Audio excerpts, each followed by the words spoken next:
Greetings, fellow investigators, and welcome back to our video podcast, Into the Darkness, where my friends and I play the Call of Cthulhu role-playing game. I'm your host, Tom Rayleigh.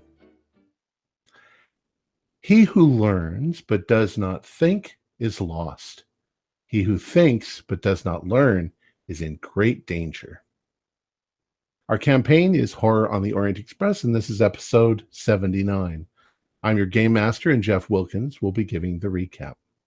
The train moves forward. Let's begin our journey into the darkness. Jeff? Thank you, Tom. Our last episode, our group is still on board the Orient Express. We're headed back towards London. We're on a time restraint now because we have less than 100 hours where we're going to have to perform some sort of cleansing ritual, or else we're told we will perish.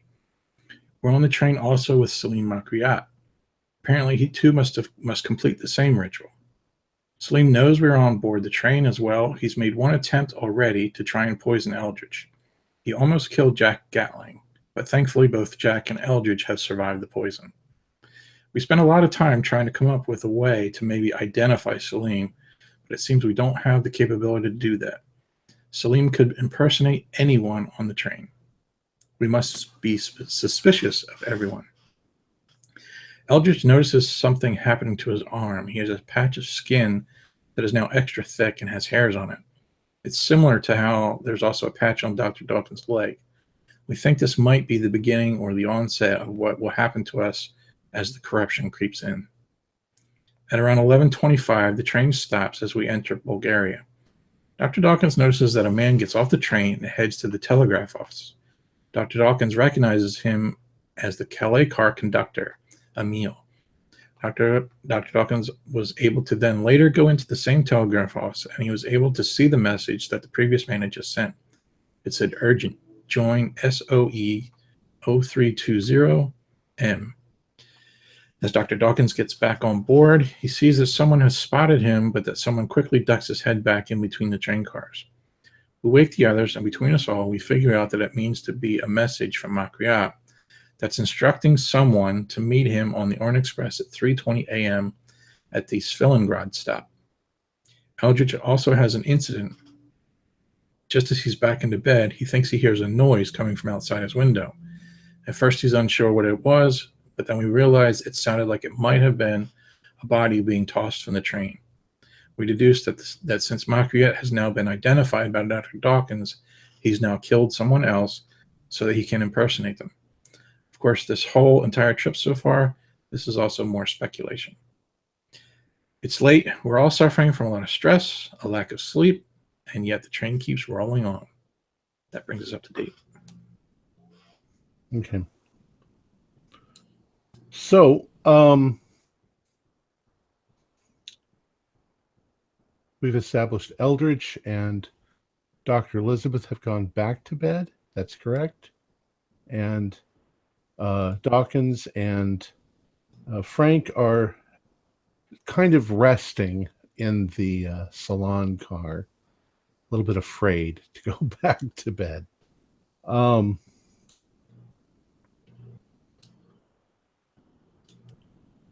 Let's say that it's about, you guys wanted to wake up before you got to Svilengrad. So you get into Svilengrad at 3:20. We'll say that you guys get up right about 3. You guys wake up. And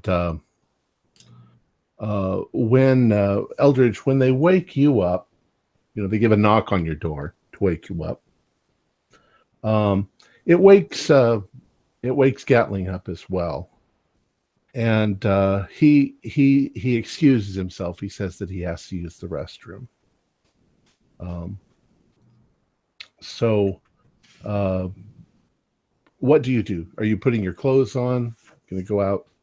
I've actually been laying. I've been resting in bed. I haven't been actually sleeping because my mind is reeling. So I'm probably fully dressed, just kind of laying on the bunk. Okay. So is it both Dawkins and Coates, Frank, who have woken me up, or is it just Dawkins? I don't know. Was that the arrangement, or did you ask somebody on board the train to wake you up? I think that we agreed that like we'd wake each other up, but I'm just wondering. Okay, I who it is. misunderstood then. So we'll say that one of them came and wakes you up. Okay. And Who would like to wake this guy up? I will try because I had bad luck waking up Dr. Keith. All right. So I'm just going to kind of casually slip out of my room, close the door. They don't have locks on the actual doors, do they? Well, no, they do. yes, they do. Okay. So I'm going to lock it. I'm going to turn to Frank and say, Frank, I've been thinking pretty much the entire time since I left the salon and up to now. Mhm. I don't think that we really understand what the Sedevkar simulacrum is and does. And I have some points I want to bring up, but I'd like to do it with everybody. Are you still in your room? I'm in the hallway. Okay, you're in the hallway. Okay. Let's say that you've knocked on the door and Elizabeth has also gotten up. Okay. Rise and shine. Good morning. That took you much faster than it did when I knocked on your door. Well, I was half awake. You'd probably end up waking up Elena Constanza as well, at least for a bit. And you can tell by now that the train is slowing as it's heading towards Svilengrad. Well, I'm going to make my way to the salon car. I'll just... All right. Dr. Dawkins is sitting there waiting for you. Now, all right, let's just assume that you all come together in the salon car, and it's empty except for you guys.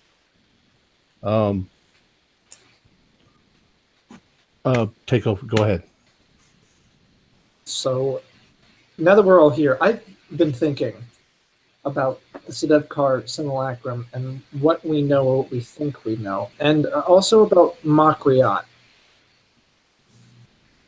I think that my assumptions are incorrect about Makriot and the Sedevkar simulacrum. First off, what does simulacrum mean?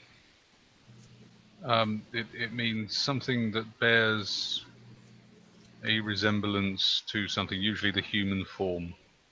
Exactly. So we assume that it's in the form of Sedevkar, but in the scroll, he says that he made it in the image of his god, the skinless one. So that kind of, let's transition now away from that. I want to leave that there. Transitioning now, let's talk about Fenalik.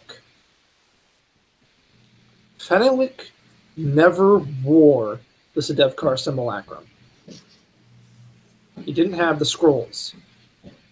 Scrolls were in Constantinople. He was in France.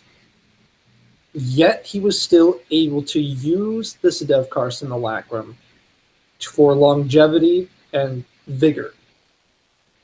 He never needed to wear it. He just had to have it in his possession. Not only that, but now let's talk about Makriot. Makriot could always change form. He never needed the Sedevkar simulacrum to do that. And I think that Makriot is smart enough to have done his research on the Sedevkar simulacrum, so he knows the exact same weakness that we know, which is in the right light, it can be seen. So I don't think he'd wear it. I think it's somewhere on the train, hidden away. I think wearing it would be the easiest way of transporting it. Look. Maybe, but Did he not put it? He put it on in the ritual, surely. But he took it off when he was speaking to us. If you remember, he kind of just like phased out. Did he? If I remember correctly, he left it, spoke with us. He couldn't pass between it. You saw him become one with the simulacrum and then come out of it during the ritual.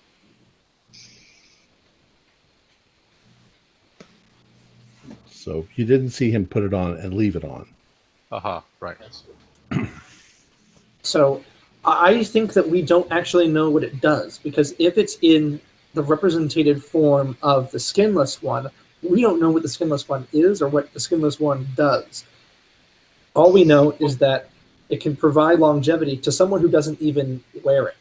Just someone needs to have it. I suppose the nearest we have to a knowledge of what the skinless one actually looks like, other than the simulacrum, was in the Notario d'Italia's Corvus, in which it spoke of a cavern in which there was a large statue, which, by the sound of it, looked rather like Saint Bartholomew. So Enough to make me wonder whether there's a link between the cult of the skinless one and Saint Bartholomew. that's a possibility. Syncretism, perhaps. I'm trying to piece it, because at first I assumed, the Sedefkar Simulacrum, it gives the wearer the ability to change appearance, but Makriot already had that ability. He could already do that, so he doesn't need the Simulacrum to do that. And to gain the longevity, he just needs to have it. He doesn't need to wear it. So why wear it, other than its armor? Like, there has to be something else that makes it unique. If that's the case, then if it's separate from him right now, then perhaps we should be looking for it as opposed to looking for him. I mean, our original, well, I would say our original idea was to destroy it, but then I realized that we were sent on this quest by Makriot himself rather than Smythe. I think we were supposed to Constantinople to destroy it, but eventually or inevitably we found out that we took it there so that he can acquire it, put it together, and rule the world or something. I think that we still can destroy it. So we are not linked anymore physically to the pieces. Is this correct, GM? We're kind of, but not really. We are, because that's the reason why we've got to do the cleansing ritual. Mm. That's what Makriot says to you, that you are no longer attached to it, but you're like an open wound, so you're bleeding out. We need the cleansing ritual. Okay. I think that we can kind of kill two birds with one stone. We have the knife. We know that the knife does damage to the simulacrum, and it also does damage to the wearer. So if we find the Sedefkar simulacrum, we can use the knife, plunge it in, and kill Makriot. Perhaps. We hope the other thing too is I don't think that we can destroy it, not by any means that we have here, but the that book, The Image of the Devil, gave me an idea. If somehow we can open, I guess, this world or this portal that Sedefkar opened up in the book, perhaps we can push this artifact through and then close the portal. Send it off to another dimension or wherever that portal leads. It'll no longer be here in our world. Maybe. I think that's the only real way to get rid of it. I don't know if we can destroy it. Maybe we could also destroy the scrolls. Without the scrolls, the wearer can't wear it.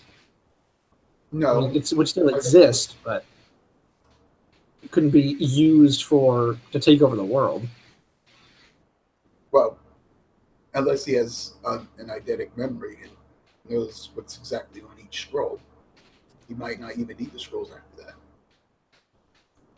I don't think the scrolls need to be set up, as props or whatever in order to complete the ritual. I just think the knowledge of that ritual is all that's needed. So destroying the scrolls, if he has an eidetic memory, he knows everything else about these previous scrolls, and he's had a chance to read them. It does us no good. Really, it actually does us more harm than good.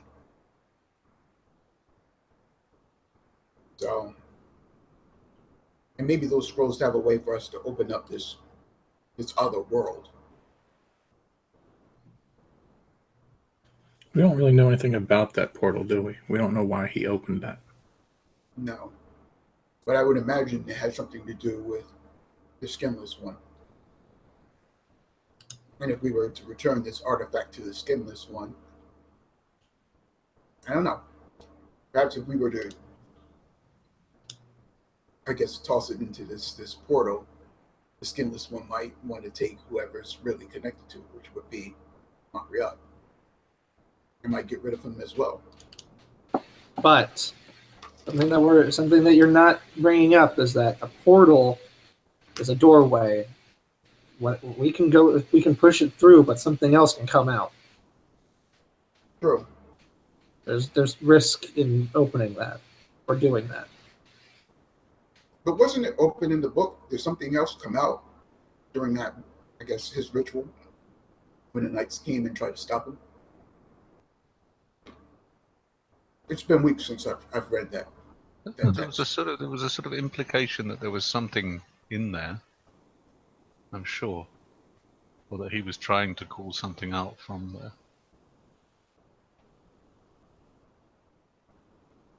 Or did I just imagine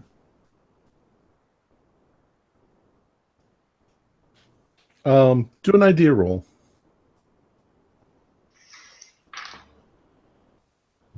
20 out of 80. I got a 12 out of 70 or 80.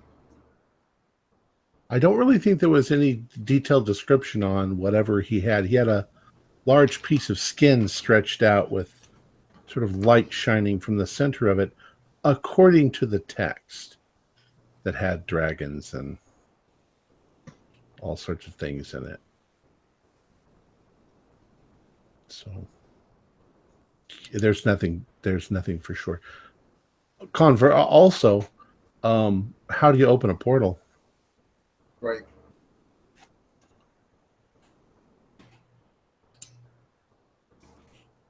I'm going to make a suggestion too.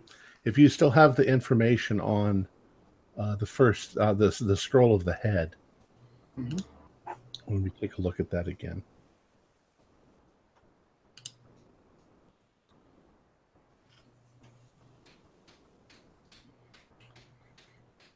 I'm going to read it. Sure. The scroll was written by Sedefkar the Osmanli. Concerns an item in his possession, Sedefkar simulacrum.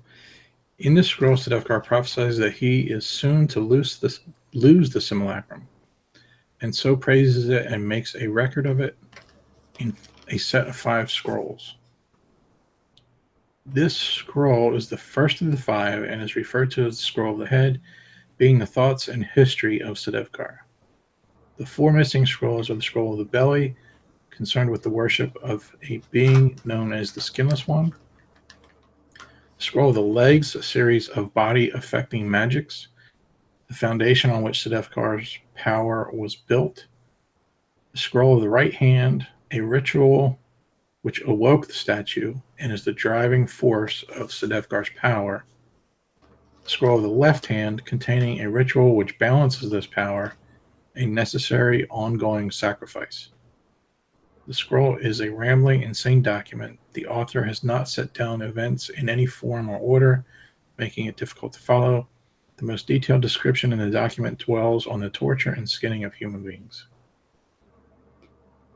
So can we assume the Scroll of the Left Hand is the cleansing ritual? It would sound that way, wouldn't it? That's what I took. And perhaps the scroll of the legs would then be the means by which he can adopt other forms.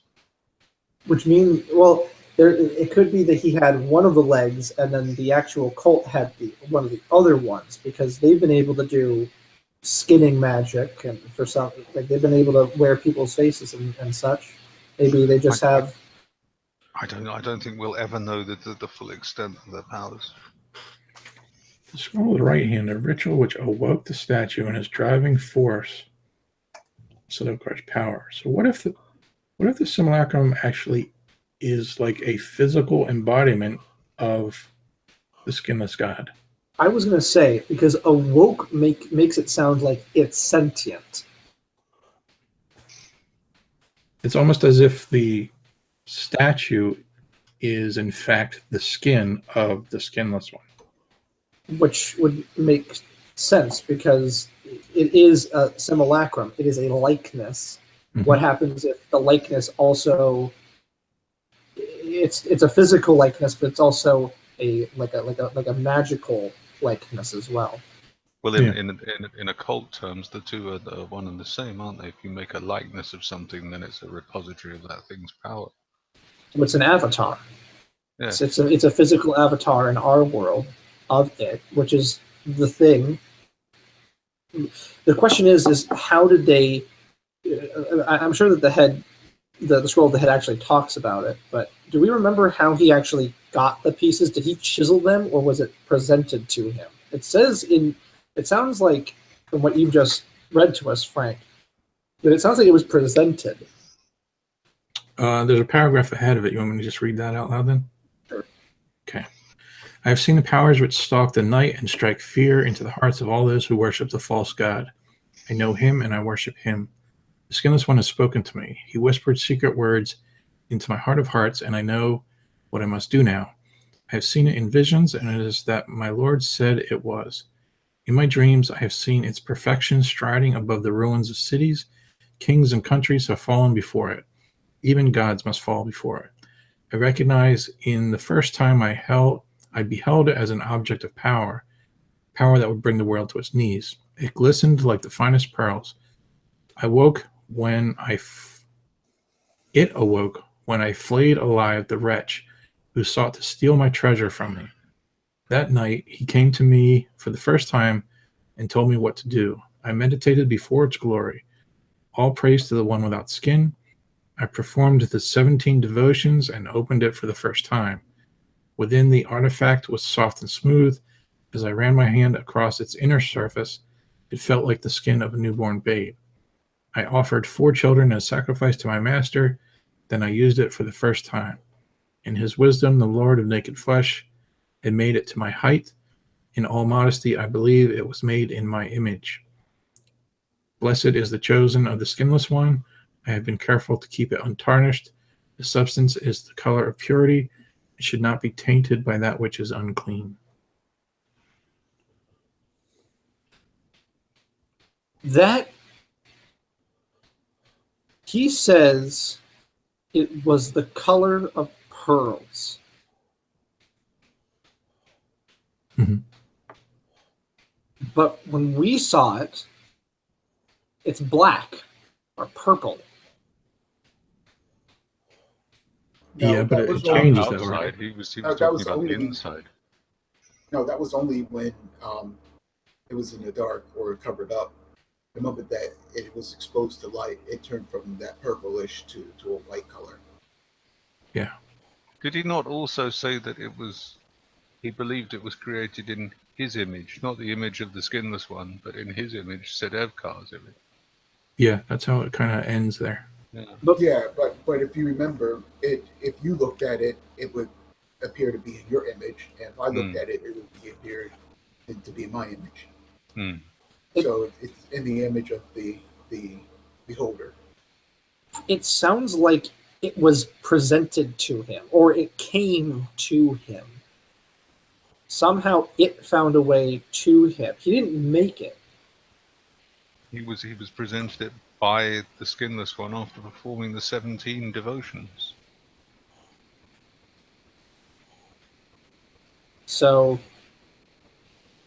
And he says that, you know, the Sedefkar simulacrum will it is a conduit for destruction. It will destroy the world. I don't think that Makriot changing his form will do that. I don't know. I don't think we actually know I don't think Makriot even knows the power of the Sedefkar simulacrum. But if he seeks to subvert the crown and the empire, then that could lead to another war, and we barely survived the last one. Yeah, maybe it's not an actual. The piece itself is powerful like that. It's what it could lead to, like the war, like you said. Take you in the hands of a man like that.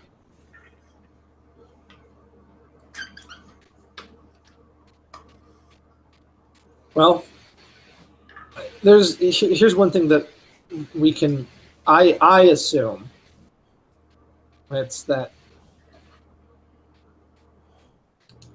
Makriot, I think, needs to he has to kill someone in order to take their form on the train, which means that someone was killed and thrown off the train, whether that be Emil or whether that be one of our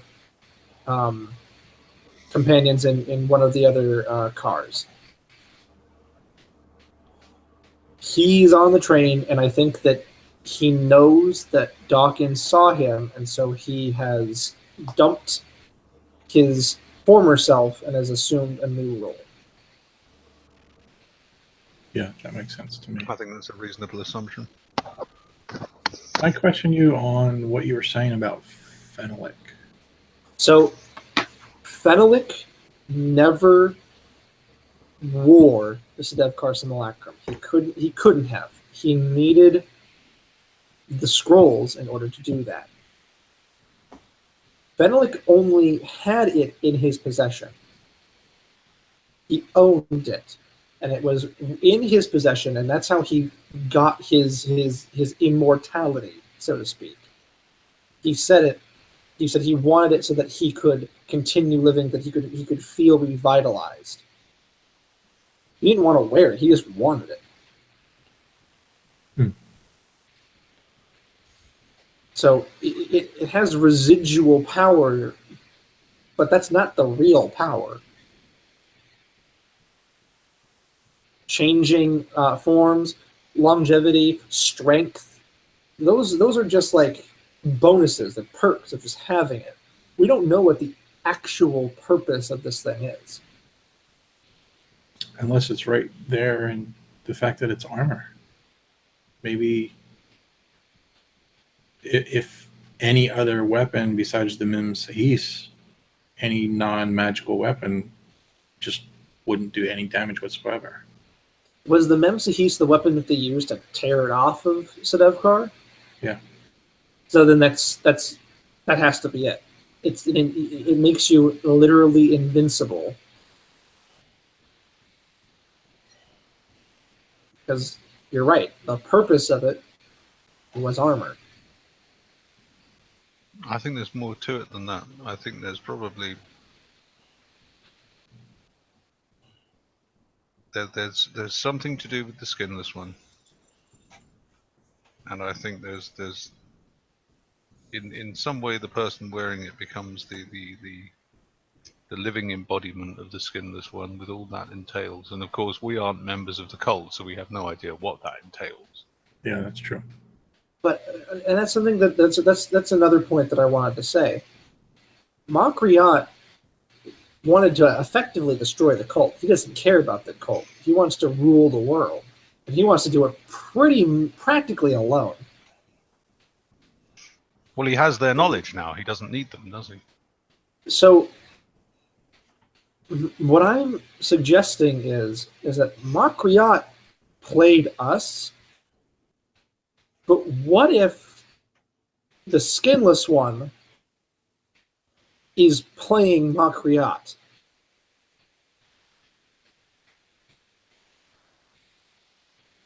The skinless one, if the skinless one is a god, and the skinless one can talk to people in dreams and whisper in their heart of hearts, what if this whole thing isn't Makriot getting us. It's the skinless one tricking all of us. Oh, I think, yes. I think that anyone pursuing it, even if they're a devotee of the skinless one, I think that for this god, this entity, whatever it is, it's all just a means to an end. So what if the means to the end is ultimately just the destruction of the human race? Or just blind chaos or something? As you guys are discussing, you can feel a definite change in the train itself, and you're pretty sure that you're pulling into the station at Svilengrad. It's about 3:18. You're due to be there at 3:20, so you can tell that you're about to pull in. What do you guys want to do? I don't know. We should discuss this. We have 2 minutes until someone comes on board. What should we do? Well, I say we should be ready. We should be armed and ready and damn the consequences. Well, we should be armed, ready, but we should remain calm as well. Keep our eyes open, see who comes on, see who talks to whom, and pretty much keep an eye on everyone who's coming on. Also, it's and I look at my pocket watch and I say it's about 3:20 in the morning. There shouldn't be too many people coming on board. Now you know that the police will be coming on board. Yeah. I say police; they're really border guards. You guys, you say you're going to look to see. All right, what are you going to do? Look out the windows? Yeah, so we can stand on in between the cars and go for a smoke. Wherever these people are entering, we can stand around that area, go out for a breath of fresh air and smoke. You will be... Would I have time to run or walk quickly at least like 2 or 3 cars ahead of the salon car? Sure. Yeah. So that basically if there's not a window that I could look out, then I would stand in between the 2 cars so that I could see the platform. Okay, well there's windows all along I just had a thought. Yes, Elizabeth? Well, we've assumed that M on the telegram meant Makriot. Mm-hmm. But don't trains sometimes have letters assigned to different carriages? I don't know. So. Oh, right. Okay. That gives it away. The GM doesn't know then. This is the Calais car. So, just as the train is pulling into the station. Now, you are going to actually be at this station while they check all of the papers as you're coming, the exit and entrance. They don't bother the sleeping people. They have your documents to look through. What was I going to say? As you are pulling into the station, you suddenly hear from down the corridor towards where your rooms are, you hear a man suddenly call out, what are you doing? All right. Goodbye. Time for us to go.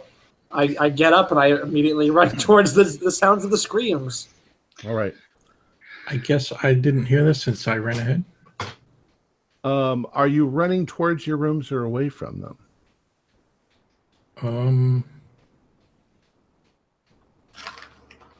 I don't know the answer to that. I guess whatever would give me a better vantage point of the platform. Well, I had answered your question that there are windows everywhere on this side. So you don't necessarily have to go anywhere else to see. Okay, so I won't run ahead then. Okay. All right. I was just can thinking I could also- get a better view. That's all. You can also open these windows. However, it's cold outside, obviously. Mhm. Not a problem. So who's going with Eldridge? And who's staying at the window to watch? I'm going to stay at the window to watch. Then I'll go with Eldridge. Okay. And Frank, you're staying at the window to watch? Yeah, I'll stay with that. All right. Eldridge and Dawkins, as you run down the corridor, and you now see at least one other conductor joining you as he's coming, you can see that Frank's door is open. Okay. And the sound is coming from in there. Right? Yes, my God, oh my God, please help me. I go inside, ready to brawl. Well, the three of you get there, and you find Luigi Martinelli, the opera singer, has been stabbed. Jesus. There's blood on the sheets. He is, of course, was on the bottom bunk. Which is where Frank was supposed to be. The conductor is, immediately sort of takes charge. Oh my goodness, we need to staunch the bleeding, and I'll run back and get my my medical bag and my medical equipment. Okay. Dr. Dawkins, I grab onto the conductor's shoulder and I say, Dr. Dawkins is a medical professional. I'm sure that he can help stop the bleeding. Excellent. I'll ask the conductor or whoever's there to see if he can get a bucket of ice or something like that. Yeah, and we'll immediately alert the authorities, and we can. The wound looks pretty bad. Doesn't look like it's not a death blow. Yeah, the man was rather fat, but I mean, there are medical facilities in Svilengrad, so they can transfer him to the hospital. Right. I don't think that would be necessary, but I get my well, you have a choice. I mean, you can. I tell people to stand back and let me work. Or, all right. There is blood all over the place at this point. Does it? I mean, the amount of blood, does it look like it can be fatal? No, but I mean, you do realize that if it suddenly heals, there's going to be some amazing questions by the police. Sure. And Luigi got stabbed. Well, then, I mean, but he should survive anyway if they get him to the hospital. All right. So look, I'm not going to use it, but I will get sutures and some disinfectant, and of course, asking for the ice to. Is Martinelli in shock? Is he able to speak? Is he lucid? He's crying like a little baby. Okay. Oh my God! I have been killed. What am I going to do? Oh my God! I tell him to stand still. Let me do my work. I'm down. Eldridge, why don't you talk to the man, find out exactly who did this and what happened, and try to keep his mind off of his injury. I nod, and I'm going to kind of kneel down because he's in the lower bunk. And I'm going to say, Mr. Martinelli, can you look at me? Don't look at the wound, look at me. Oh, you have a very kind face. I'm sure you're a nicer person, but I'm bleeding all over the place. I'm so sorry to all the Italians out there. I didn't know I was talking to Mario. No, you're talking to Luigi. All right. So your door was locked, right? Yes? As far as I know, yes. Did you see the man who came in, the man or woman? I didn't wake up until I was stabbed. But I was asleep. Did he And I don't want to push him too much. So you let me know, Tom, when Luigi's like just basically done he tells you that he didn't see anyone. The room was dark. He didn't even get a chance to see anybody. He just suddenly knew he was stabbed. And how okay. Is the knife still in him? Mm-mm. All right. If the knife is not in him, it means there should be a trail. Right? You don't. There's blood on the floor, but you don't see any trail. Wayne, yeah, if you want.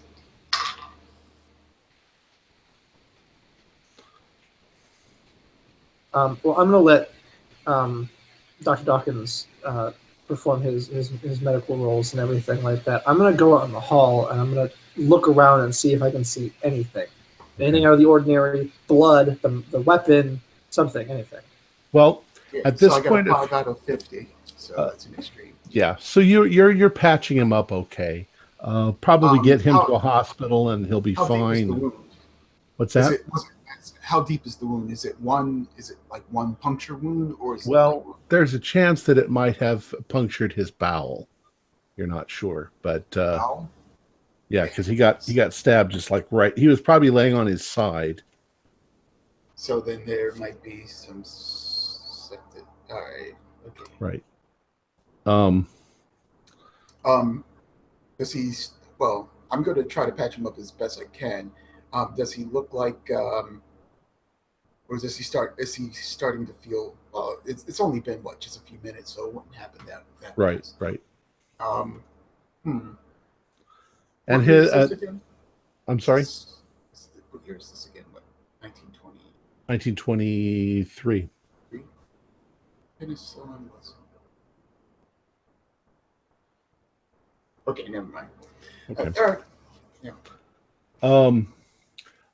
By now, there's the conductor is helping you. Of course, they've sent for a transport. The police have now arrived, and the ones that are here are border guards, but they've sent for police as well to come on board and see if an investigation is necessary. Now, you guys are scheduled to be in Stalingrad until 4:35, so a little over an hour. Now, let me jump back to the others too. You guys are looking out the window, and of course, when the train stops, you do see one of the conductors go to the station. He talks first to the border guards who are getting on. He goes to make a phone call for I don't know if it would be, you'd call it an ambulance back then, but some way to get him to the hospital or call a doctor or whatever. You also see two men. They're a little farther down on the train. It looks like they'll be getting in like the second class cab. Have you guys opened the windows to look out? Oh, yes. Okay. Well, you can imagine too at this point that border guards and police are, just below chest level, because they're right outside the train, and you're just a little above. You could reach out and touch them on top of the head if you wanted to. It's a good little border guard. It's not a suggestion. Good boy. Well, they're within speaking distance.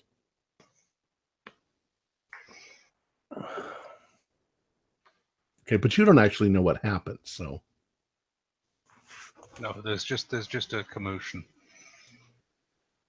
Do we have a rough idea how many border guards will be getting on? Like, is it just two, or is it like a whole herd of them? There's two of them that will be getting on, and now it's possible that some police will get on as well. Mm-hmm. Well, that'll be a pack then. Police come in packs. Packs. Yes, police are in packs. Guards are in flocks, I think. Murders. Border guards. Gaggle. So other than the two men and the two border guards, is that all we see? Pretty much. And you saw the guy run to the office in order to call medical assistance. Now, this like just happened. We don't even know about it. So the guy that's running, is that too soon, or am I just overthinking that? That's what's happening. So whether it happened, I mean, it happens when it happened. So, okay. So basically my character then, he would see 4 people get on and he would just see this one guy running from the train. Right. Okay.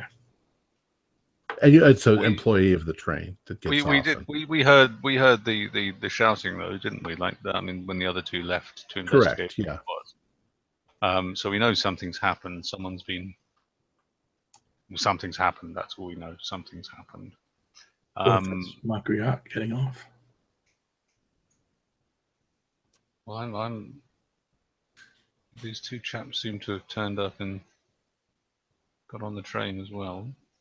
Well, they haven't gotten on the train yet. They're waiting. Now the border guards and the police need to deal with the situation before they let anybody else on board. Now, I don't want to be,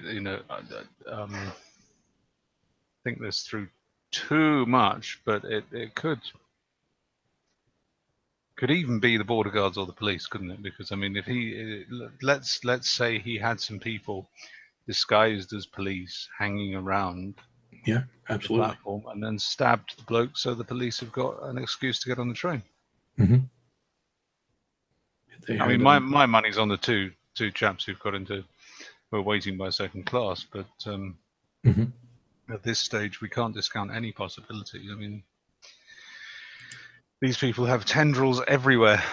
Yeah, absolutely. Like kudzu vine. It's an invasive species, isn't it? Mm. Extremely. There you go. There's your allegory right there.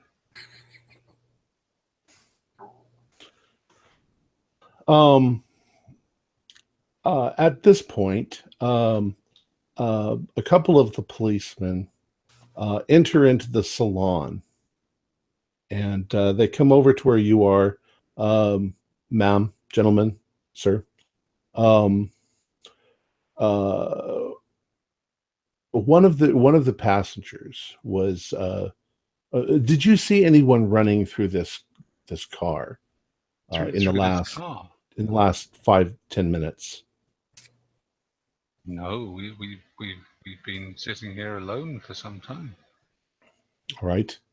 One of the passengers was seriously injured, possibly a robbery, and we just wanted to know if you saw anybody from this. One of the passengers in our car. Yes. Oh my goodness. We saw a man run from the train. It wasn't young Miss Constanza, was it? I'm sharing a room with her. No, it was a man. We have reason to believe that there's a lot of insurgency going on. There's a lot of unrest in the various political parties along here, and we're currently looking to see if we can find any agitators. Thank goodness. Do you imagine then that the attacker is still on the train? Well, we haven't seen anybody get off.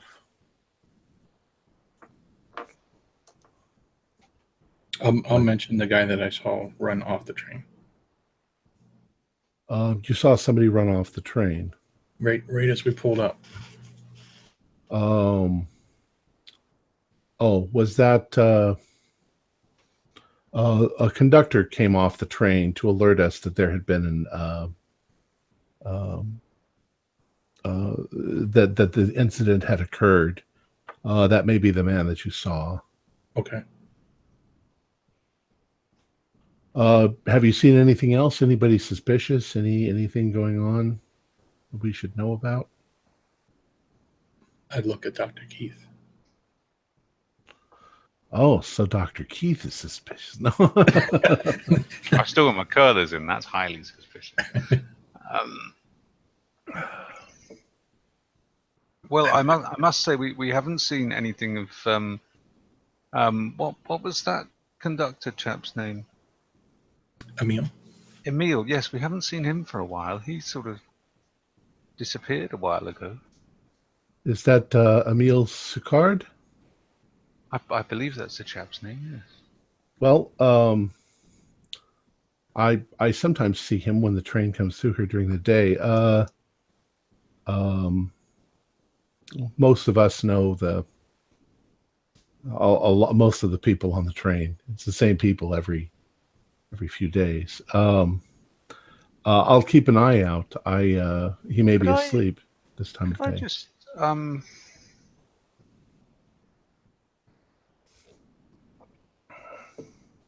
could I describe Emil to the policeman? Probably. Emil was kind of a big guy. Tall, a little taller than average, and rather intimidating looking. Well, big guy. I shall describe him as best I can, and so are we talking about the same man? That sounds like Emil. Yeah, That does sound like him. Oh yes, that's. He's he told me one time that that though his looks are rather intimidating, he makes up for them by his impeccable manners. So yes, we haven't seen him for quite some time. I'm concerned that something might have happened to him. Well, he writes all that down. We will, as I say, he's probably asleep this time of night. But yes, undoubtedly. But it's been quite a while since we saw him. I would have thought that he would have been on shift at some point. We'll look into that. If you think of anything else, we'll be on the train for about an hour. Yes, of course. Yes. And he walks away. He checks up forward, but nobody's awake in that direction on the train, so he just immediately goes back. Can I real quick, before he leaves the car, I'm going to lean over to Dr. Keith and sort of whisper and say, "Do we tell him about the poison?"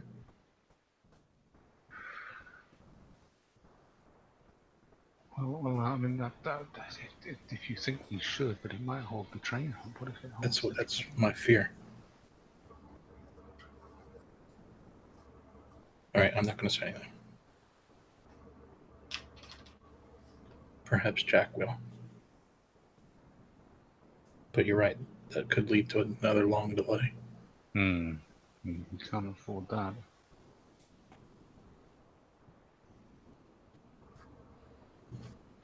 Okay. I've just had another thought while I'm here with Frank. I just had a terrible thought. What if the letter? What if the message he sent? What if that wasn't to get someone onto the train? What if that was to arrange to have someone collect him from the train? Yeah, that's why I was asking about the man who ran off the train. I was wondering. Tom, well, if you're looking out the window, you saw him come back too. Okay, that's what I was just going to say. Okay. In fact, you saw him for a few minutes talking to the police. In fact, if you do a psychology, even if you don't, you can tell that the police know who he is. So, well, as much as I'm saying this to Dr. Keith, as much as I want to find out what that commotion was, I would still want to stay in here and keep watch in case somebody else comes on at the last minute. Yes. Okay. Yes. So while you're it would seem a reasonable course of action. So while you're doing that, let's hop back to the other people. Dr. Dawkins, you've pretty much got him patched up, and they've got there's a transport has arrived to take him to the local hospital. Well, I'll say that while we were waiting for transport and I'm cleaning up, I'll write, a bit of medical notes, and I'll let the I guess, physician who's going to see this particular man know about his wounds, his injuries, and that there might be, a worse infection, Right. and to look out for a fever and things like that. Penicillin wasn't used until I think 48, Right. maybe a few years later. So there's nothing really to fight any sort of bacterial infection. But I will let him know that, All right. Eldridge, a few members of the staff want to immediately clean up the mess.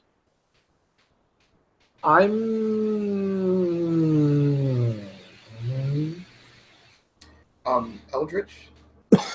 Yes, I Dawkins. was thinking, well, since his bunk is now vacant, that maybe perhaps you could stay in here with Frank. I was actually thinking of staying with Jack because we know that Jack isn't one of them. Well, we still assume Well, he's not one of them. I was in the room with them when the sound, as the staff are nearby, when the sound occurred. Yeah, but what I'm saying here is we don't know to what extent or how many people are in Montreal's employ. Now, for all we know, each and every one of our roommates are part of his inner circle. I still don't think it's safe to have two people that Marquardo's looking for in the same room. At the same time, if there's two of us in the same room, we're better off or better able to defend ourselves. We're already going to be on edge and on point.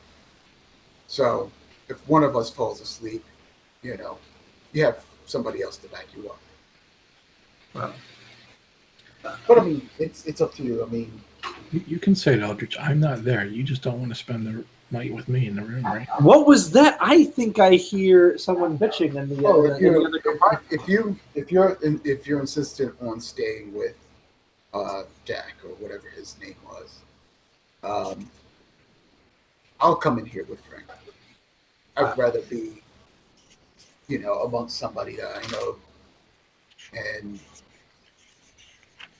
a bit more relaxed than, being with somebody I don't know and who could possibly stab me in my sleep. Which is, I completely understand. Now, and I turn to the staff, I don't think that you should clean this up. Well, but monsieur, you don't want to sleep in the blood. Maybe, or you can clean the bed, but definitely not off the floor.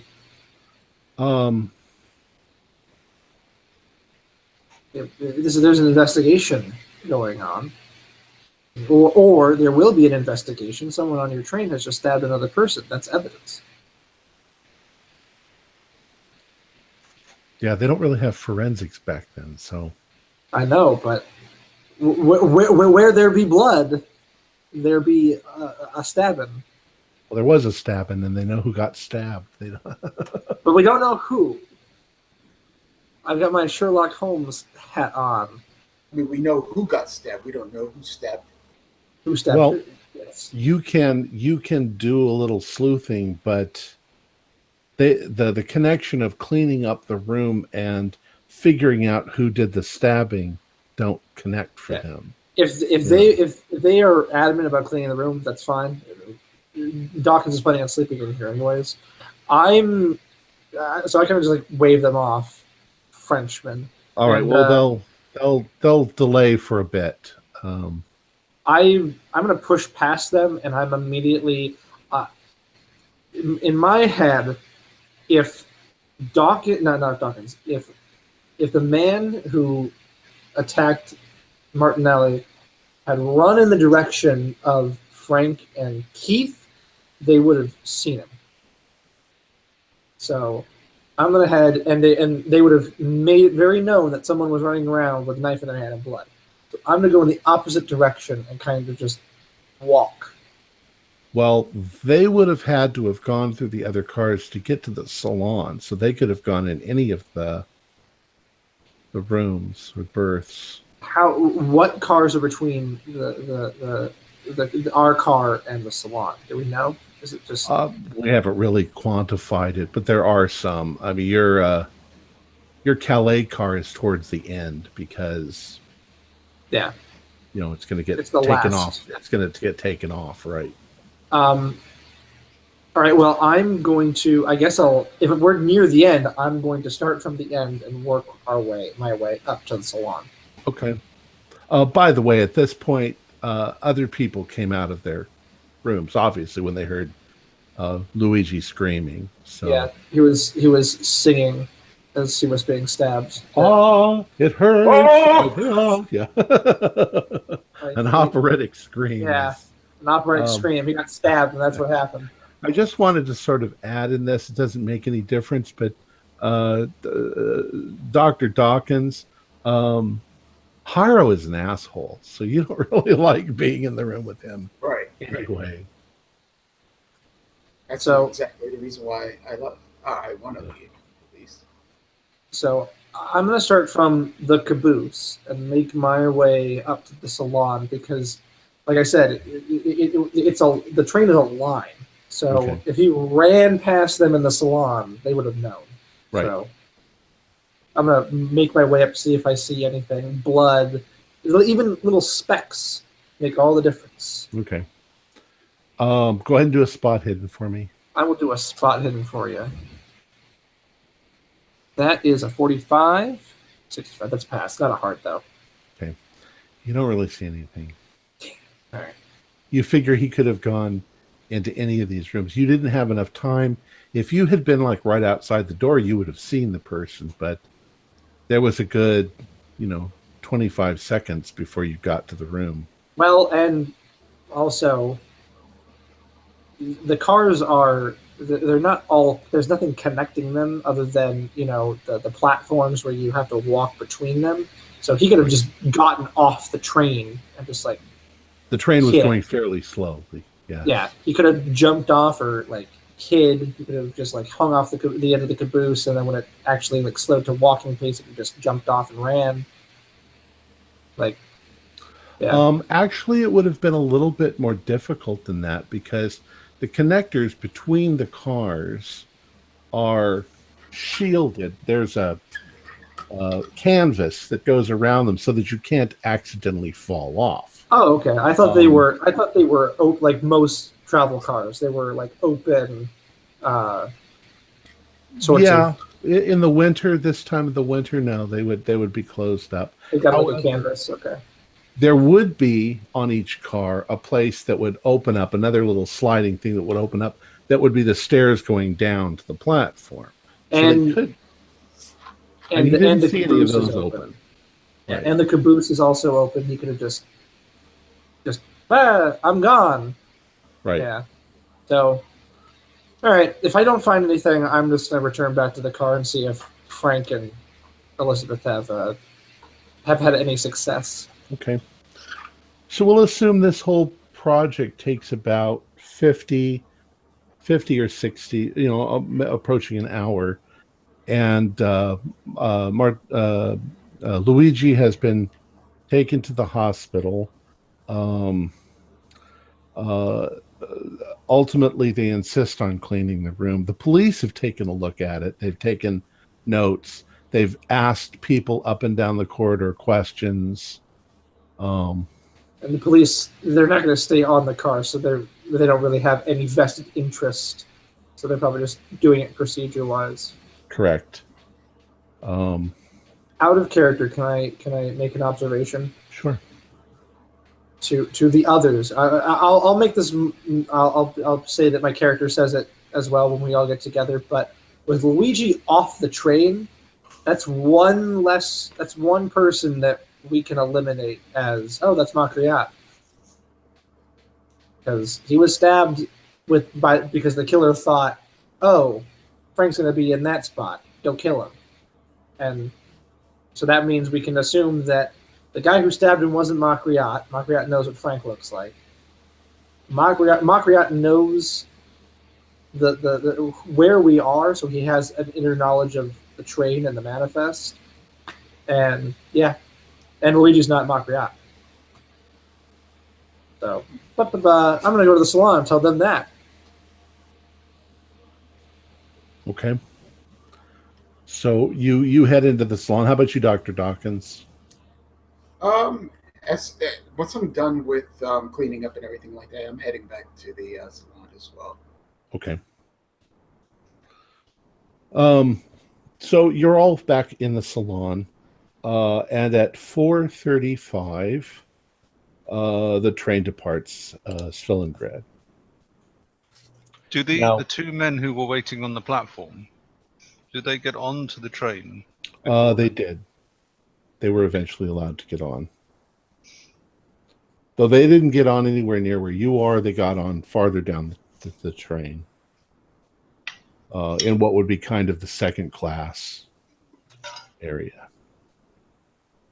I think we would have attempted to make note of what clothes they were wearing, what they would look like, so that we could maybe bump into them, or if we saw them again, we would recognize them. They weren't really close enough for that. Okay. And it was dark. Dang. But That's why I wanted to run ahead. What do you mean it was my bunk? Do you remember how you and Luigi swapped? Because he didn't want to climb up on the top bunk? You're saying that could have been me. I'm saying that it was 100% supposed to be you. Makriat has knowledge of where we are, which means I think Elizabeth is right. I think he's infiltrated the staff. So he has knowledge of where we are on the train, which means that even if we were to switch cars, switch rooms, he'd still know, because the manifest would change. But we also know it wasn't Makriat. Makriat would have seen a big fat guy and been like, "That's not Frank." So he has goons on the train. Goons that don't know who we are. Unless it was dark. and it would have been nearly pitch black inside your cabin. But what I'm also wondering, Emil saw Dr. Dawkins, which I was with Dr. Dawkins. I don't know. I'm just getting. I'm frazzled. Well, now that we're talking again, there's a possibility that Makriat isn't part of the staff. It's possible that he is in, like we all mentioned at the very beginning, he's on the Calais car because he would have seen Frank go into that room. But then again, how would he know that Frank's at the bottom bunk? You'd have to know Frank is listed in the bottom bunk, and Luigi Martinelli is listed in the top bunk. That's a good point. Did you guys notice, did everybody in our car come out of their rooms? I don't really remember. I was mainly focused on trying to get something out of Martinelli, and Martinelli wasn't getting anything out. In the confusion, it definitely seemed like everybody stuck their noses out, at least for a couple of minutes. I probably would have heard voices, but like the police probably also talked to everybody. Dr. Dawkins, was he only stabbed once? Yes. That's what I asked before. He was only stabbed once, but it was deep. Yeah.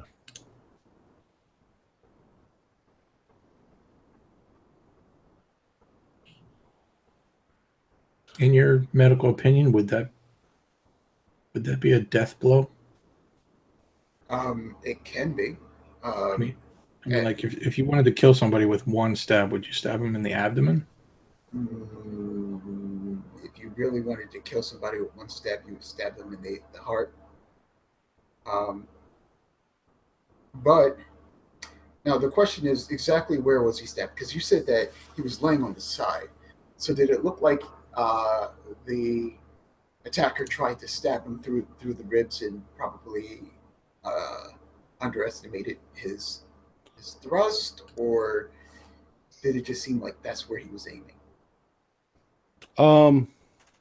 It's very likely that that Luigi was lying on his side, on his left side, that he was covered up, and that the knife was brought down probably just below his ribs. Okay. It would have been difficult to see exactly where you were aiming. In the dark. I imagine it was and- dark in the cabin. Yeah. Tom, is it kind of safe to assume that this would have been, because you said it's kind of up by the ribs, kind of.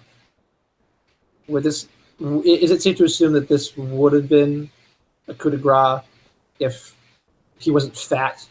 That's possible. Would have just been. It might have thrust up into your chest cavity, into your Yeah. heart. Really instantly, because that's what they did. That's what knights did. I only mentioned it because, like, there was the poison attempt, and it seemed like I won't say half-hearted attempt, but it didn't go well, and now we have a stabbing. If you're, I mean, as far as the poisoning, if you're trying to be a bit subtle, the poisoning would work, particularly if you drink this poison and it feels more or less like you're just getting sick, as opposed to actually feeling poisoned. If it was a fast-acting poison, then that would look suspicious. But if you're just nauseous, it may seem like it was something that we've eaten, and eventually you just go to lie down and wouldn't get up from that. Mm-hmm. Now, are you guys going to stay in the salon car for the rest of the night? Talking? I don't know about. It's about. I'm gonna move my things to Frank's car. It's about 4:45. So. What about? Do any of you think we might be able to find the two guys that got on? We start walking towards where we saw them. What did they look like? Couldn't get a good look at them. I don't know. It's like what, almost 4:00 in the morning, and I'm sure that if they are innocent people, they would have just gone into a car and fell asleep. It's almost 5 o'clock in the morning. Perhaps, or perhaps they rested earlier on in that day and just giving them a bit of the benefit of the doubt. But I guess we could just keep an eye out for anything strange. Okay. All right. So you're going to move your stuff around. So Dawkins, you're going to move to Frank's. We'll say that by now they've pretty much cleaned up the cabin. They've taken all of Luigi's stuff and probably stored it in the fourgon, which they will then at the next stop. Actually, no, they probably took it off. That would have been more efficient. They took it off at Svellengrad and made sure it gets to wherever he is going. So by the time you get back, other than your stuff, Frank, everything seems to be fine. And your bed's fine because it was on the top. You didn't get blood flowing onto it. Which brings up the question, Dr. Dawkins, do you want top or bottom? I'll take the bottom. This was originally your room, so I'll take the bottom. Thank you. So let's say that by 5:30, you guys are all situated where you want to be in your, how you want your rooms to be. What's his name? Sir Robert Harrow He's actually glad because now he can actually spread out and pretend like the room is all his. Good. Enjoy. But most people are still asleep. Breakfast isn't really going to occur until 8 o'clock in the morning. Well, since, we've been up pretty much all night. And I will say, because there's both Frank and I who've been up, right? Yeah. So we're going to get some rest. But before I do, I'll ask Keith and Eldridge to keep an eye out, as we get some rest so that we can have, be a little bit rested and stay a bit sharp. We're going to ask for coffee. At the same time that you're doing that, then I'm also going to point out that I would say at this point that our suspects are Lord Michael Margrave, La Donna Margarita Delgada, and Kiyoshi Nakamura, possibly Sir Robert Harrow, possibly. Why? Because everyone else would have been sharing a room.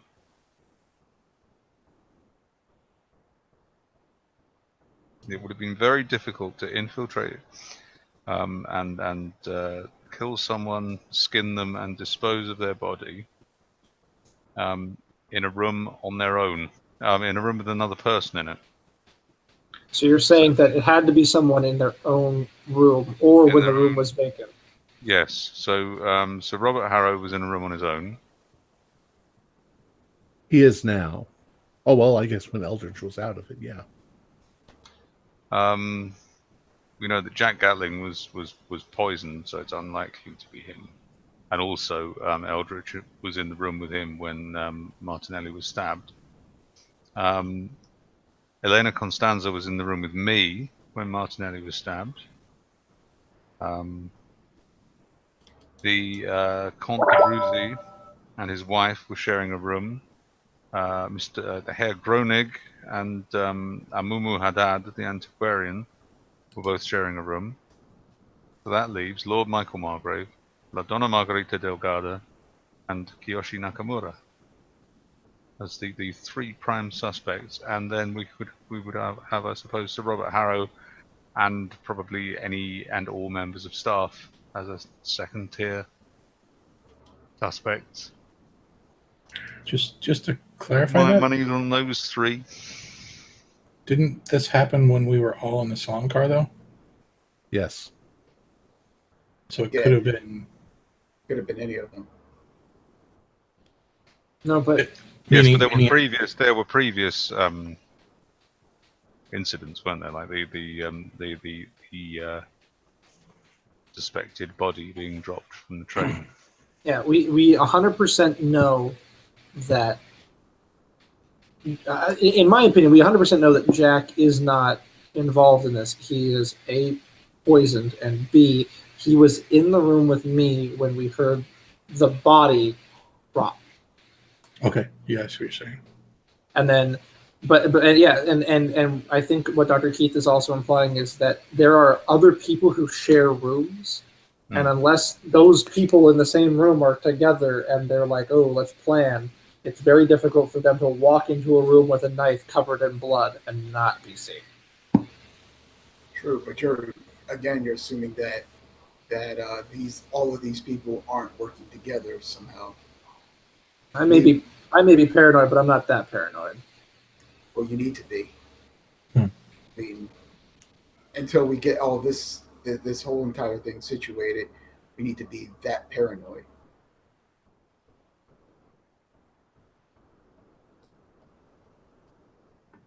Okay. So can we establish now that Dr. Keith and who's going to bed? Oh, Frank and Dawkins. Yep. And the other Eldridge and Dr. Keith, you are still in the salon, yes? Yep, waiting for breakfast. 2 hours from now.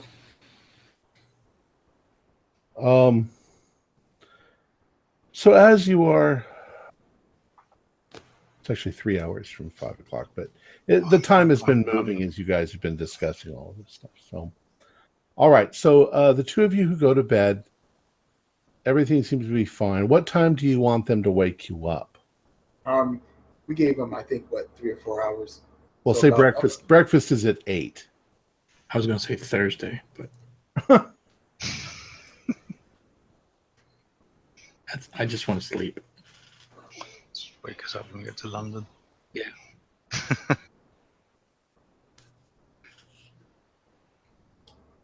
Okay, well, that was funny, but I need an answer. I'll leave it up to you, Dr. Dawkins. 3 or 4 hours. Should we say breakfast time then? Yeah. All right. Or we'll just before breakfast time, when the staff start appearing in the salon and preparing everything for breakfast, then. All right. All right. So give them time. Those of you who are sitting in the salon, you're sitting there, probably whispering to yourselves about these events. I would like you both to do a spot hidden. I'm blind. I got a 100. I got a 24 out of 45. Okay. And I noticed as well that Eldritch appears to have poked himself in the eye. I'm blind.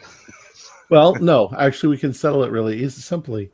Dr. Keith, you are sitting in the chair that is facing forward in the train. Ah. And Eldridge, you are facing backwards. You're facing towards Dr. Keith. Dr. Keith, as you right about 6:45, you know that you've crossed into Bulgaria by now. You're way out in the countryside, so it's forests and it's snow and it's way out there. As you're traveling, you keep glancing out the window, and the dawn is just starting to break in the distance. So the light's getting better. You notice at first a wolf that was sitting on a snowbank right near the train tracks. So the first thing you see is your train goes by and the wolf is looking in at the train going by. And as the train starts to go by, the wolf turns and starts to run alongside the train. And then it's joined by another and another. And there's maybe, well, you see 3 at the moment. And they seem to be running along. They're not running at high speed, but the train's not moving that fast right now. I say, Eldritch, you're versed in things of an Eastern European nature. Is that normal for wolves to do that? I turn and look at the wolves. I say, well, I mean, and I turn back to Keith. It's like a dog chasing a car. They see something moving by and they chase it. However, I'm gonna look. I'm gonna. Are they just like running alongside, or are they looking at the train? They seem to just be running alongside, but within a couple of minutes, 2 more join them, and there's like 5 running alongside, and they're big wolves. Yeah, they're probably gray wolves. Gray wolves are big. And I mean, 5 wolves in a pack is, I mean, there could be as many as a dozen. So I think it's just interesting. Oh, look, there's wolves, and they're following the train. That's kind of cool. Unless there's something significant about them, or do they look bigger than gray wolves? Or are they black? Because that would be very ominous, especially to a Russian. A black wolf is not something to be trifled with. Well, Do an idea roll, because I- more wolves keep joining them. I got a 55. It's a pass. It suddenly you remember Fenelek turned into a wolf.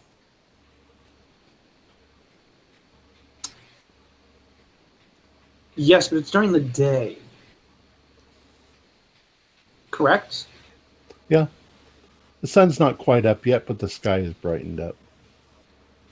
So I'm going to watch intently. I'm not going to say anything to Dr. Keith. I'm just, my eyes grow wide and I kind of push out from, my seat, and I'm going to walk up to the couch by the window and kind of watch them intently, seeing the sun rays hit them. There are obstacles, obviously, in their way at places, and there's moments when they sort of dive down into a little gully or something like that, and then come back out the other side. But for a good 10 minutes, they pace along the sides of the train, and then they sort of fade into the background and disappear. And you don't you figure they just gave up. I'm going to just absent-mindedly grasp the rather stale lump of garlic in my pocket. Okay. More for my own peace of mind. Yeah, Bulgaria is where the vampires were, correct? That is where you had your encounter. That's where you supposedly killed Fenelek. Supposedly does not make me feel good. Thanks, though. It's my job as the GM to say supposedly. Mr. Volkov, it does occur to me, looking at those wolves. Now they may well just be wolves, but has it occurred to you that on our journey east, we have on a number of occasions fled certain places to get away from assailants, and we now find ourselves going back through those places. I was thinking the exact same thing and I think you know what I'm gonna say, because a giant walking tree. Are you thinking about chickens? Yeah, I'm thinking about chickens. And well, I mean, there was the house on the chicken legs. But I'm going to tell you this now. And what I saw in the cave. What I saw the vampires in the cave. What I saw. Oh my God! What was the witch's name? It's Baba Yaga. Baba Yaga. Yeah, sorry. Had to process in my brain a little bit. The Baba Yaga wasn't riding the house with chicken legs when we left. It was riding this giant black tree-looking thing, and I'm pretty sure I was the only one that saw it. But it was huge. Do you think that's the same thing that appeared to be the house? Maybe, but I'm going to tell you right now, there was no house, and I mean there were limbs coming out of it, but it looked like this big, gangly, horrible tree with a Baba Yaga riding it. The only thing that stopped it was the river, and we're going to cross right back over that river. Indeed, we are. Yep. That is not a reassuring thought. And we have no option of getting off the train, because if we get off the train, we don't get there in time, and we are doomed. Well, I'm not there. Sorry.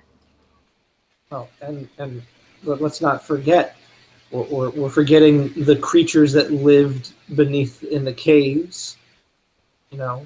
We took their object. We gave it back, but they may still want something. There was a skinless cult in Milan. We've made some enemies, and we're going right back through. Are those wolves still there? No, you can no longer see the wolves. Oh, they're gone. Did day break? Did the sun come over the horizon and blast? Yeah, the sun's come out by now. But did it when the wolves faded away? Was it kind of like timed? Yeah, maybe. Yeah. Oh yay!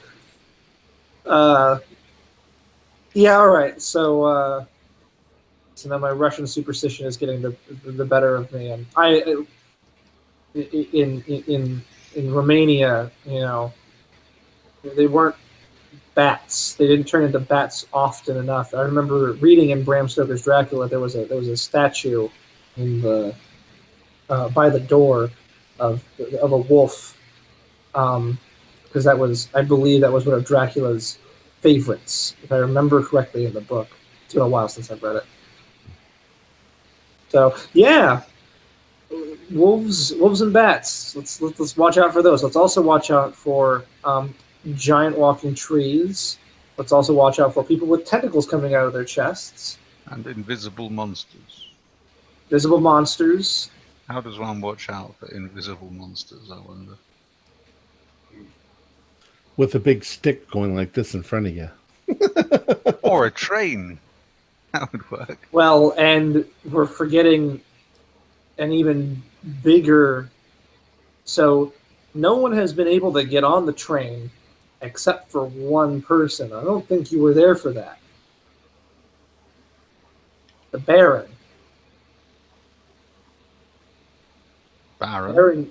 There was a Baron or a Duke who... That's how we got the first scroll.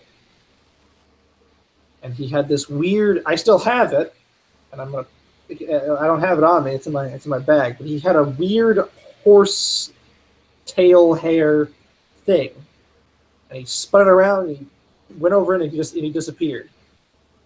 But he was on the train. He came on the train.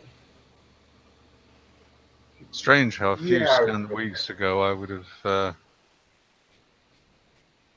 have reacted to a claim like that with skepticism. Now I find it quite easy to believe. Well, and one of our theories of why he left the train in the manner that he did was because the horse strands, they had a range. He left the train in a hurry, and he disappeared. And we're going back. So and we actually cheated him out of the scroll. I remember. What was that? Did you hear that, Dr. Keith? Did I hear what? It sounded like Dawkins, but Dawkins is asleep. I think you've just been awake too long. I've been awake. I got a decent amount of sleep. At least. Well, have another cup of coffee. So a bit cold now, but right around you guys were intending on going to get the others about 7:50. Right around 7:40, you start to notice a couple of the staff coming through, heading towards the dining car to set everything up. At 7:45, while you're sitting there, the chef de brigade, who you've already met a couple of times, William Kendall, he comes through the room, and he has another employee in tow that you have not seen before. And they are having a discussion as they're going. He refers to this other one as Oswaldo Volk. And you get the impression that he is a conductor from one of the other cars. And the gist of the conversation is William Kendall is like, I haven't been able to locate him, and I need someone to take over the position as conductor for the Calais car. I don't know if he got off the train or what, but he's an exemplary employee, and I just can't imagine what happened to Emil. Did you hear that, Eldridge? I did. And they're just going, so they're heading towards another part of the train. So that Sounds very much like our suspicions were correct. But that doesn't. Dawkins is sure that there's more people on the board this train, but I'm beginning to rethink that, because, like I said earlier, he didn't really want anything to do with the cult.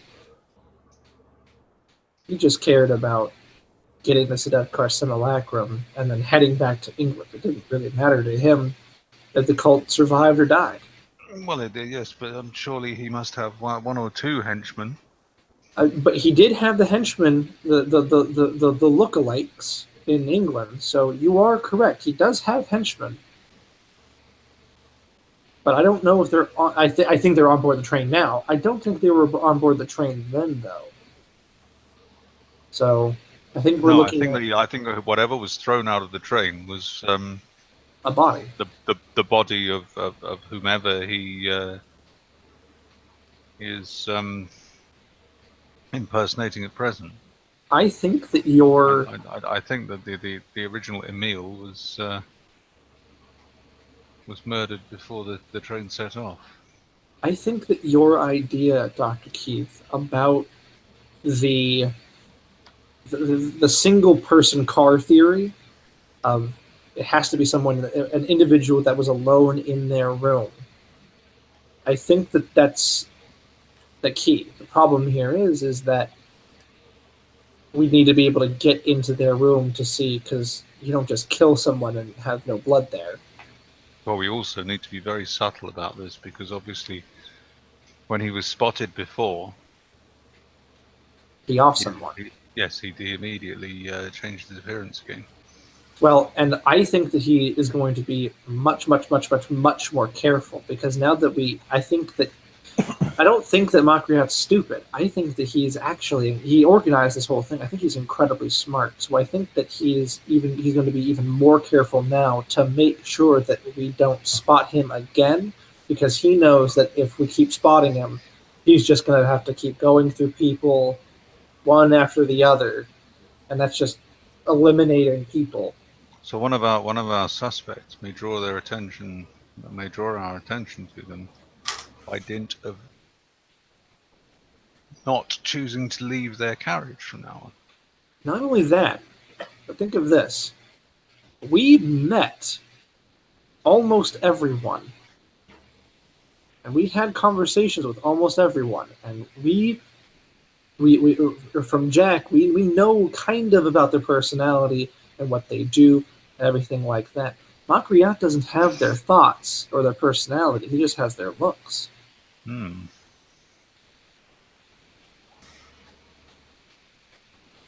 So maybe, I don't know. It comes back to the whole idea of we do some investigating, but I know that Frank is just worried about surviving the night. about this time, a couple other guests come in. One of them is Gatling, and as he comes in, he's like, and he sees you guys, and he's like, "Hey," he says, "How are you doing, Eldridge?" I've been feeling fine since about 1 o'clock in the morning last night. Well, I guess after I got some sleep, I'm feeling a lot better. Where are your friends? They're asleep. Breakfast is going to be served like in 5 minutes. Point. I should go and wake them up. All right. So you go, Elizabeth. You go to wake them up. I shall go and rouse them with a terrific banging. And Jack sits down, and he's like, "That was awful yesterday, but I guess I feel okay now. I'm really hungry." Well, you have been throughout the night constantly dumping everything that was in your stomach. So yeah, that was bad. Speaking of which, you won't believe what I saw last night when I got up to use the bathroom. I raised my eyebrow. I needed some fresh air, and I walked down the hall. I saw kind of what I suspected all along, but I saw The hell? I saw Emanuela Matthew, the Countess, coming out of Kurt Koenig's room. Really? Yeah. I think they're having an affair. She came out and she went down the corridor to the water closet and she used it. And then she went back into her husband's room. This is a big story. This is what I've been waiting for. But haven't we assumed that they're a happy couple, Jack? Come on, he's an old fart and she's a rather good-looking woman, and Groening is like, my God. So it's not out of the ordinary. It's not out of the ordinary. Everybody's fucking everybody, but you know, it's news. Yes. What paper did you say that you worked for again? The Tattler. That's right. And I give a smile. Yeah. Oh,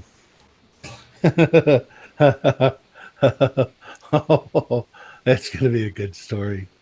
I got an exclusive now on it, so that's just... Jack, I'm going to tell you this now. And I kind of clear my throat and I say, well, I've got a story bigger than that for you. Really? Do tell. I nod. I say, well, now don't cause alarm or panic here.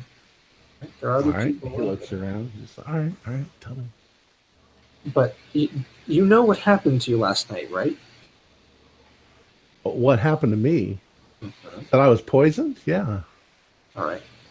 You know what happened to Luigi Martinelli last night? The opera guy? No. What happened to Luigi? He was stabbed. Holy shit. I nod my head. When did this happen? Happened at about 3 o'clock in the morning. Oh, yeah. You were most likely asleep. I'd already gone back to bed by then. Oh, Do you my know God. Do you know what that means, Jack? Yeah. Somebody was trying to rob him? I shake my head. Nothing was stolen. Why would anybody stab an opera singer unless they didn't like opera? Why would someone poison you and I? Someone on this train is trying to kill off the other people. You know, I can't exactly tell you why I've thought this, but I think that somebody on this train is a spy. Why do you say that? Well, I don't know. It's that sort of instinct that I have for a story. There's just something not right about some of the guy. I don't know. There's just something, you know, I can't put my finger on it, but I bet you whatever, that one of them is a spy. Well, Jack. We don't know for who, but... Well, Jack, what if I told you that I believe you? And what if I told you that this story, it's not Tattler, it's Gazette? Really? Of course. So an attempted triple homicide, possible of the Orient Express. Big news. Well, it's definitely news, that's for sure. And you are talking to an editor with contacts in Providence, Boston, Arkham. So, he reaches in and he pulls out his little pad and starts writing some of this down. But it's like, yeah. So he gets whatever details you want to give him. But Jack, you and me, if we're working the story, then you have to understand that this is investigative journalism. Someone could get hurt. You did get hurt. Someone may want to finish the job. That's true. But you know what? If you don't have any risk, you don't get any prizes. I've been in some pretty nasty situations before and got out of them. Right. Well, what I'm trying to tell you is that we've got to stick together. And I give him a very forced smile, but a smile nonetheless. Okay.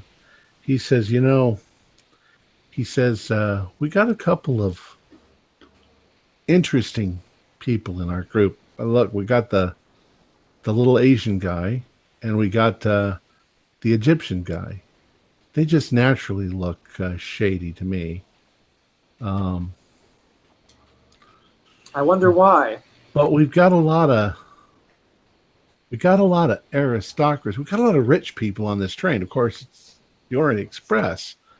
Rich people have their little frickin' intrigues that are all going on. They're having affairs with one another. They think they're better than everybody else. And that politician that's in with your doctor friend, he's another one that's worth nothing as far as I'm concerned. But why would someone, whether it be a Japanese businessman, an Egyptian antiquary, can't pronounce that word for the life of me, I never have, and I won't tonight, an antique dealer, and then a bunch of aristocratic assholes want to kill you, me, an opera singer, and possibly other people on this train. There's more to be found, Jack, and that's why you and me need to stick together. Absolutely. I think you've got an eye for it. You're a writer, so you know what to look for. I am. And like I said, this isn't Tadler. This is way, way, way beyond that. This is next level, Jack. Front page of the Gazette. And, it's the Orient Express. International publishing. Yeah.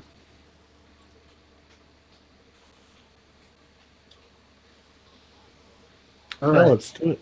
Let's keep our eyes open. Well, the other three are coming here any time now. Yeah. It's about now that they do show up. They come out of the... And we're all working together. So don't worry about them. I trust them. Oh. You can trust them too.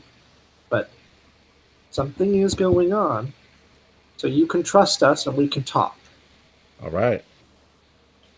Well, right now I want to have some breakfast. We're all going to sit together? We can all sit together, Jack. Why don't you go get some food? And I smile and I force a joke because I don't really like him, but I'll be nice to him. I say, don't get the water. Did the three of the rest of you want to do anything other than just come to breakfast? Well, I'll while the others are getting ready, I'll quickly have a wash. Okay. And otherwise, you just join them for breakfast. Yes. And at this point, it's going to be the four of you, plus Jack, plus probably Elena Constanza. Yes, I am. And Elizabeth.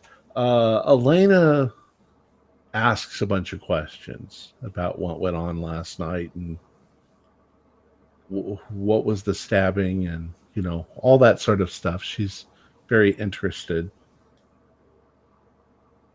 Well, actually, I don't think I've anything to hide. I'll just be honest with her. I'll tell her what happened last night, that the opera singer chap was stabbed. And we don't have any idea who did it, and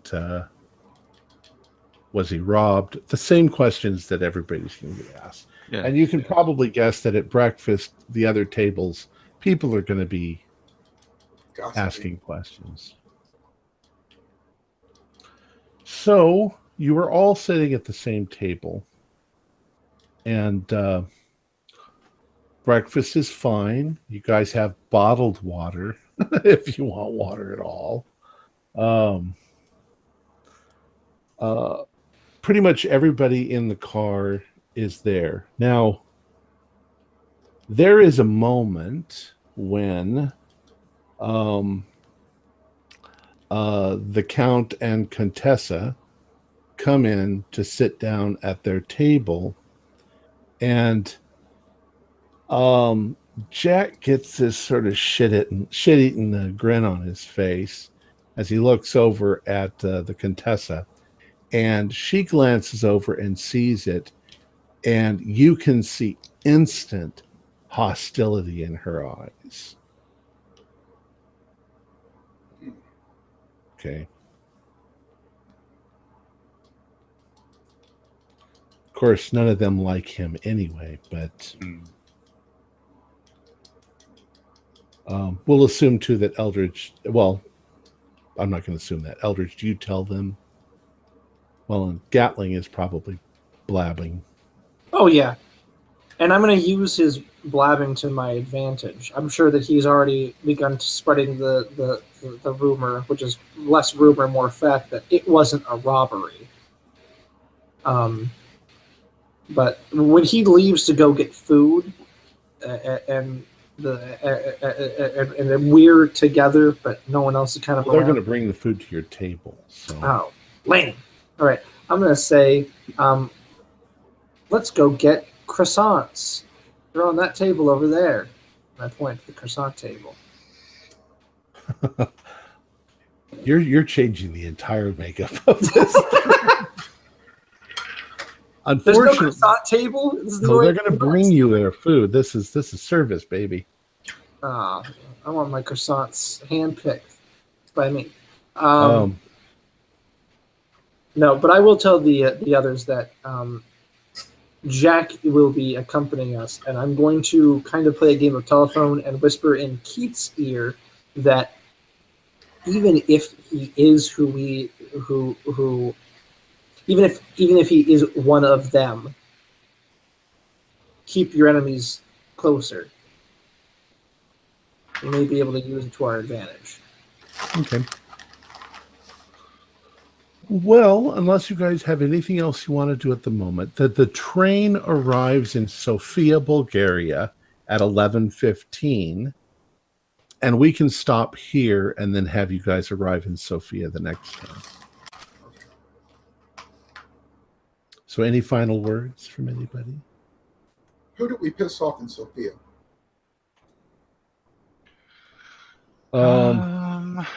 Brotherhood of the Skin. Well, that's given, but more so than usual. I stabbed a guy. The lizard people. Sofia is where you encounter the hands that plucked out Simon's eye. It's where you the vampires. You killed the vampire after he got on the train, and you recovered the head. Yeah. The capital of Bulgaria. So, all right. Our players included Thomas McKeon, Mick Swan, Jeff Wilkins, and Wayne Worthy, with myself as the keeper of the secrets. We're currently producing 4 shows a week with music and sound effects added in post-production in order to create a richer listener experience. We provide audio-only versions of our shows free for you to download from Podbean or iTunes. If you'd like to become a patron, visit our Patreon account. Just $1 or $2 a month will help us a lot. Like, share, and subscribe to our channel, and punch that bell icon for updates on our latest shows. And leave us some comments. We love hearing from you. This is Tom Rayleigh, together with all the members of our gaming club, inviting you to journey with us once again into the darkness for another adventure into the universe of H.P. Lovecraft and the Call of Cthulhu role-playing game. Until next time, good luck and good gaming.